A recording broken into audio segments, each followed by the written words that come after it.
اللہ اس بات سے آر نہیں کرتا کہ مچھر یا اس سے بڑھ کر کسی چیز مثلاً مکھی مکڑی وغیرہ کی مثال بیان فرمائے۔ اب جو مومن ہیں وہ یقین کرتے ہیں کہ وہ ان کے پروردگار کی طرف سے سچ ہے، اور جو کافر ہیں وہ کہتے ہیں کہ اس مثال سے اللہ کی مراد ہی کیا ہے۔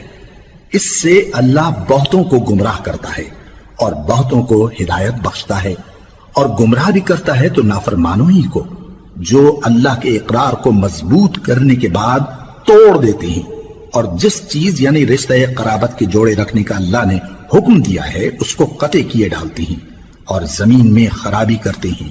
یہی لوگ نقصان اٹھانے والے ہیں۔ کافروں، تم اللہ سے کیوں کر منکر ہو سکتے ہو؟ جس حال میں کہ تم بے جان تھے تو اس نے تم کو جان بخشی، پھر وہی تم کو مارتا ہے، پھر وہی تم کو زندہ کرے گا، پھر تم اسی کی طرف لوٹائے جاؤ گے۔ وہی تو ہے جس نے سب چیزیں جو زمین میں ہیں تمہارے لیے پیدا کی، پھر آسمانوں کی طرف متوجہ ہوا تو ان کو ٹھیک ٹھیک 7 آسمان بنا دیا، اور وہ ہر چیز سے خبردار ہے۔ اور وہ وقت یاد کرنے کے قابل ہے جب تمہارے پروردگار نے فرشتوں سے فرمایا کہ میں زمین میں اپنا نائب بنانے والا ہوں۔ انہوں نے کہا، کیا تو اس میں ایسے شخص کو نائب بنانا چاہتا ہے جو خرابیاں کرے اور کچھ تو خون کرتا پھرے؟ اور ہم تیری تعریف کے ساتھ تسبیح و تقدیس کرتے رہتے ہیں۔ فرمایا، میں وہ باتیں جانتا ہوں جو تم نہیں جانتے۔ اور اس نے آدم کو سب چیزوں کے نام سکھائے، پھر ان کو فرشتوں کے سامنے کیا اور فرمایا کہ اگر سچے ہو تو مجھے ان کے نام بتاؤ۔ انہوں نے کہا، تو پاک ہے، جتنا علم تو نے ہمیں بخشا ہے اس کے سوا ہمیں کچھ معلوم نہیں، بے شک تو دانا ہے، حکمت والا ہے۔ تب اللہ نے آدم کو حکم دیا کہ آدم، تم ان کو ان چیزوں کے نام بتاؤ۔ سو جب انہوں نے ان کو ان کے نام بتائے تو فرشتوں سے فرمایا، کیا میں نے تم سے نہیں کہا تھا کہ میں آسمانوں اور زمین کی سب پوشیدہ باتیں جانتا ہوں، اور جو تم ظاہر کرتے ہو اور جو پوشیدہ کرتے ہو سب مجھ کو معلوم ہے۔ اور جب ہم نے فرشتوں کو حکم دیا کہ آدم کے آگے سجدہ کرو تو وہ سب سجدے میں گر پڑے مگر شیطان نے انکار کیا اور غرور میں آ کر کافر بن گیا۔ اور ہم نے کہا کہ اے آدم، تم اور تمہاری بیوی بہشت میں رہو اور جہاں سے چاہو بے روک ٹوک کھاؤ پیو، لیکن اس درخت کے پاس نہ جانا، نہیں تو ظالموں میں ہو جاؤ گے۔ پھر شیطان نے دونوں کو اس درخت کے بارے میں پھسلا دیا اور جس عیش و نشاط میں تھے اس سے ان کو نکلوا دیا۔ تب ہم نے حکم دیا کہ بہشت بری سے چلے جاؤ، تم ایک دوسرے کے دشمن ہو، اور تمہارے لیے زمین میں ایک وقت تک ٹھکانہ اور معاش مقرر کر دیا گیا ہے۔ پھر آدم نے اپنے پروردگار سے کچھ کلمات سیکھے اور معافی مانگی تو اس نے ان کا قصور معاف کر دیا۔ بے شک وہ معاف کرنے والا ہے، بڑا مہربان ہے۔ ہم نے فرمایا کہ تم سب یہاں سے اتر جاؤ، جب تمہارے پاس میری طرف سے ہدایت پہنچے تو اس کی پیروی کرنا، کہ جنہوں نے میری ہدایت کی پیروی کی ان کو نہ کچھ خوف ہوگا اور نہ وہ غمناک ہوں گے، اور جنہوں نے اس کو قبول نہ کیا اور ہماری آیتوں کو جھٹلایا وہ دوزخ میں جانے والے ہیں اور وہ ہمیشہ اس میں رہیں گے۔ اے آل یعقوب، میرے وہ احسان یاد کرو جو میں نے تم پر کیے تھے، اور اس اقرار کو پورا کرو جو تم نے مجھ سے کیا تھا۔ میں اس اقرار کو پورا کروں گا جو میں نے تم سے کیا تھا، اور مجھی سے ڈرتے رہو۔ اور جو کتاب میں نے اپنے رسول محمد صلی اللہ علیہ وآلہ وسلم پر نازل کی ہے، جو تمہاری کتاب یعنی تورات کو سچا کہتی ہے، اس پر ایمان لاؤ اور اس سے منکر اول نہ بنو، اور میری آیتوں میں تحریف کر کے ان کے بدلے تھوڑی سی قیمت یعنی دنیاوی منفعت نہ حاصل کرو، اور مجھی سے خوف رکھو، اور حق کو باطل کے ساتھ نہ ملاؤ، اور سچی بات کو جان بوجھ کر نہ چھپاؤ، اور نماز پڑھا کرو اور زکوٰۃ دیا کرو، اور اللہ کے آگے جھکنے والوں کے ساتھ جھکا کرو۔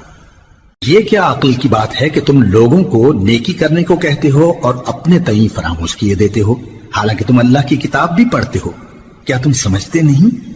اور رنج و تکلیف میں صبر اور نماز سے مدد لیا کرو، اور بے شک نماز گراں ہے مگر ان لوگوں پر گراں نہیں جو عجز کرنے والے ہیں، جو یقین کیے ہوئے ہیں کہ وہ اپنے پروردگار سے ملنے والے ہیں اور اس کی طرف لوٹ کر جانے والے ہیں۔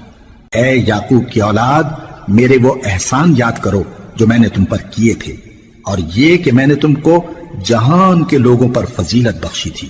اور اس دن سے ڈرو جب کوئی کسی کے کچھ بھی کام نہ آئے، اور نہ کسی کی سفارش منظور کی جائے، اور نہ کسی سے کسی طرح کا بدلہ قبول کیا جائے، اور نہ لوگ کسی اور طرح مدد حاصل کر سکیں۔ اور ہمارے ان احسانات کو یاد کرو جب ہم نے تم کو قوم فرعون سے نجات بخشی. وہ لوگ تم کو بڑا دکھ دیتے تھے، تمہارے بیٹوں کو تو قتل کر ڈالتے تھے اور بیٹیوں کو زندہ رہنے دیتے تھے، اور اس میں تمہارے پروردگار کی طرف سے بڑی سخت آزمائش تھی.